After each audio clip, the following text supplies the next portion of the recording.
नमस्कार। आप सभी का स्वागत है हमारी आज की इस वीडियो में। आज की इस वीडियो में हम आपको तुलसीदास जी के एक दोहे के बारे में बताने जा रहे हैं। तुलसीदास जी का यह दोहा जीवन के अद्भुत सत्य और आत्मज्ञान का प्रतीक है।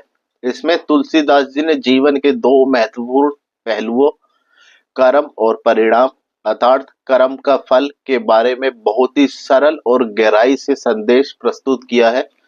तो आइए इस दोहे का विस्तार से अर्थ समझते हैं, साथ ही साथ उसके पीछे की शिक्षाओं पर विचार करते हैं। तो दोहा कुछ इस प्रकार है। तुलसी काया खेत है, मनसा भयो किसान, पाप पुण्य द्यो बीज है, बूबे सो लुने निदान।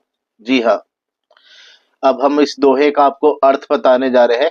काया खेत है, यह वाक्य शरीर या जीवन का प्रतीक है। जैसे खेत में बीज बोए जाते हैं, वैसे ही हमारे जीवन में कर्म होते हैं। शरीर, मन और आत्मा, यह सब हमारे कर्मों का परिणाम है। तुलसीदास जी ने यहाँ कहा है कि हमारा जीवन और शरीर एक खेत है जिसमें कर्म के बीज बोए जाते हैं। मनसा भयो किसान, यह मन का संकेत है। जहां मन को किसान कहा गया है, जो उस खेत में बीज बोता है। मन की शक्ति बहुत बड़ी है, यह हमारे कर्मों का आधार है। यदि हम सही दिशा में लगे तो अच्छे फल प्राप्त होते हैं। यदि मन दूषित विचारों से भरा होगा तो बुरे फल मिलते हैं।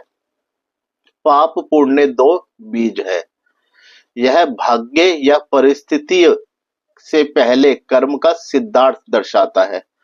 पाप और पुण्य ये दोनों ही कर्म के बीज है।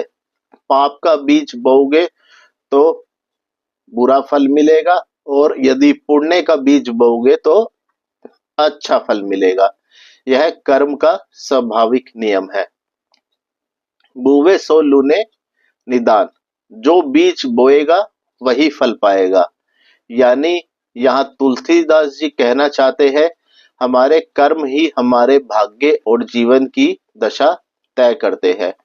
यदि हम पाप बोएंगे तो बुरा परिणाम मिलेगा, और यदि पुण्य या अच्छा काम करेंगे या अच्छा बोएंगे तो सुख और समृद्धि प्राप्त होगी।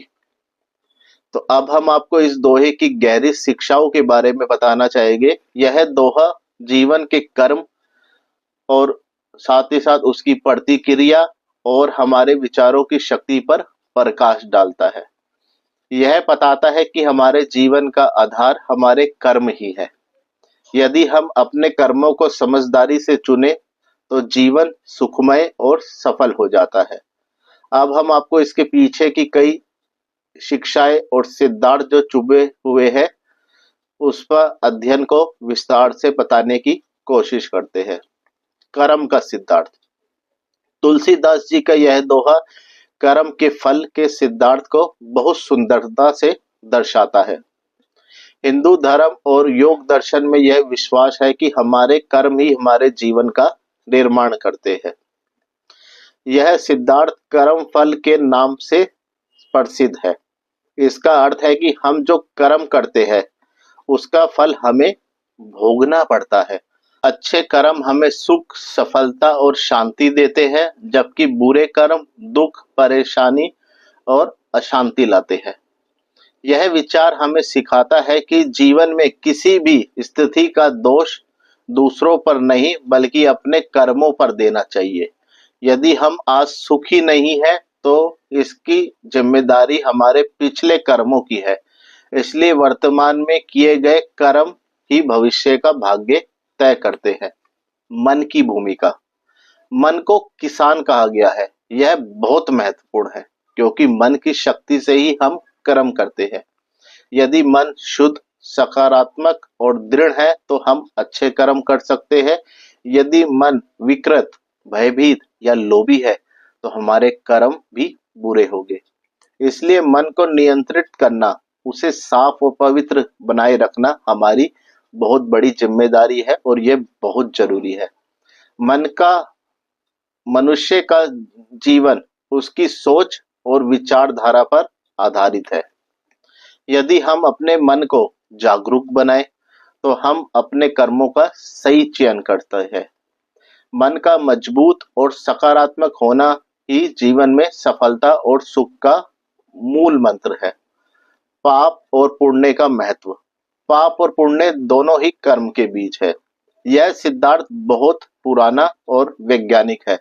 जैसे बीज बोओगे वैसा ही फल पाएंगे। यदि हम बुरे कर्म के बीज बोएंगे तो बुरे फल मिलेंगे, और यदि अच्छे कर्मों के बीज बोएंगे तो अच्छे फल मिलेंगे। यह हमें यह भी सिखाता है कि हमारे कर्म ही हमारे स्वर्ग नरक का निर्माण करते हैं। यदि हम अपने कर्मों को सुधारे तो जीवन में परिवर्तन संभव है। बीज का फल यानी फल का नियम। बुवे सो लूने निदान। यह नियम बहुत सरल है परंतु गुण है। यह जीवन का आधारभूत सत्य है। यदि हम अपने जीवन में सुख, दुख, सफलता या असफलता देख रहे हैं तो इसका कारण हमारे कर्म है। इसलिए हमें अपने कर्मों का ध्यान रखना चाहिए। यह दोहा यह भी संकेत करता है कि भाग्य या परिस्थिति से अधिक महत्वपूर्ण हमारा कर्म है।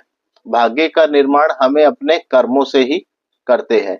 यदि हम अच्छे कर्म कर सकते हैं तो भाग्य भी सकारात्मक बनता है। आत्म सुधार और स्वाधीनता। यह दोहा हमें आत्म सुधार का भी संदेश देता है। यदि हम अपने मन को प्रशिक्षित करें, अपने कर्मों को सकारात्मक बनाए तो जीवन का मार्ग आसान हो जाता है। यह शिक्षाएं आत्मनिर्भरता और स्वाधीनता की भी और प्रेरित करता है, क्योंकि यदि हम अपने कर्मों का सही चयन कर सकते हैं तो अपनी दुनिया अपने हाथ में ले सकते हैं। धार्मिक और दार्शनिक दृष्टिकोण। यह दोहा हिंदू धर्म के कर्म सिद्धांत का अभिन्न हिस्सा है। यह हमें यह भी सिखाता है कि जीवन के कर्म ही मुख्य है। ईश्वर या भाग्य के भरोसे न रहकर हमें कर्मों को सुधार कर जीवन को सफल बनाना जरूरी है या उसको बनाया जा सकता है। यह विचार जीवन के कर्म योग की ओर प्रेरणा देता है। मूल शिक्षा। कर्म, विचार और परिणाम का समन्वय। जी हाँ, यह दोहा हमें यह भी सिखाता है कि कर्म, विचार और परिणाम एक दूसरे से जुड़े हुए हैं।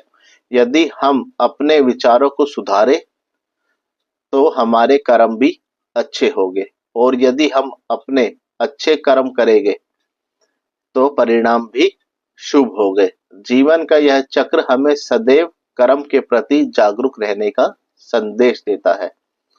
अब हम आपको इस दोहे के प्रासंगिकता और आज के जीवन की जो शिक्षाएं है उसके बारे में कुछ जानकारी देना चाहेंगे। आज के युग में यह दोहा अत्यंत प्रासंगिक है। आधुनिक जीवन में भी कर्म का सिद्धांत, मन का नियंत्रण और परिणाम का ज्ञान हमारे जीवन को सफल बनाने के लिए महत्वपूर्ण भूमिका निभाते हैं। व्यवसायिक जीवन। अपने कार्यों का सही चुनाव, मेहनत और ईमानदारी से किए गए कर्म ही सफलता की कुंजी है। सामाजिक जीवन में समाज में सद्भाव और सहयोग भी कर्म का ही परिणाम है। आध्यात्मिक जीवन में अपने मन को शांत और नियंत्रित कर अपने कर्मों का सुधार करके ही मोक्ष की प्राप्ति संभव है। तो यह दोहा हमें यह सिखाता है कि जीवन में सुधार लाने के लिए हमें अपने कर्मों का अवलोकन करना चाहिए। यदि हम वर्तमान में अपने कर्मों को सुधारे तो हमारा भविष्य स्वर्णिम हो सकता है। अब इस दोहे का जो निष्कर्ष निकलता है वो हम बताना चाहेंगे। यह तुलसीदास जी का दोहा जीवन का सारांश है। यह हमें कर्म के महत्व, मन की शक्ति और परिणाम की अनिवार्यता का बोध कराता है। यदि हम अपने कर्मों के बीज सही तरीके से बोए तो जीवन में सुख और सफलता का वृक्ष फल फूल सकता है। यह दोहा जीवन के हर क्षेत्र में अपनी दिशा दर्शाने वाला मार्गदर्शक है, जो हमें आत्मज्ञान, कर्म योग और जीवन के सही मूल्यों की ओर प्रेरित करता है। तो संक्षेप में यदि हम बताना चाहे इस दोहे के बारे में, तो काया बल्कि शरीर खेत है जिसमें कर्म के बीज बोए जाते हैं। मन बल्कि किसान इन बीजों को बोने का काम करता है। पाप और पुण्य दोनों कर्म के बीज है जो फलस्वरूप हमारे जीवन की दशा तय करते हैं, और जो बीज बोएगा वही फल पाएगा। इसलिए जो हम अपने कर्मों को सतर्कता से चयन करना चाहिए और अच्छे कार्य करने चाहिए। तो इसी के साथ आज की जो वीडियो है वो यही समाप्त होती है। आप हमें जरूर बताइएगा कि हमारे इस चैनल पे जो पहली बार हमने तुलसीदास जी के दोहे के बारे में जो जानकारी दी है वो आपको कैसी लगी, और आप हमें कमेंट सेक्शन में लिख के बताइएगा कि आप यदि किसी दोहे के बारे में जानना चाहते हैं तो आप हमें वो दोहा लिख के बताइएगा। हम पूरी अपनी तरफ से कोशिश करेंगे कि उसके पीछे की जो अर्थ है, उसके पीछे की जो शिक्षा है, वो हम आपको विस्तार से और बेहतर तरीके से समझाने की कोशिश करें। तो चलिए दोबारा मिलते हैं आपसे एक नई वीडियो के साथ। और वीडियो समाप्त करने से पहले यदि हमसे कहीं भी शब्दों में बोलने में गलती हुई हो या शब्दों के चयन में कहीं गलती हुई हो तो हमें क्षमा कीजिएगा। धन्यवाद।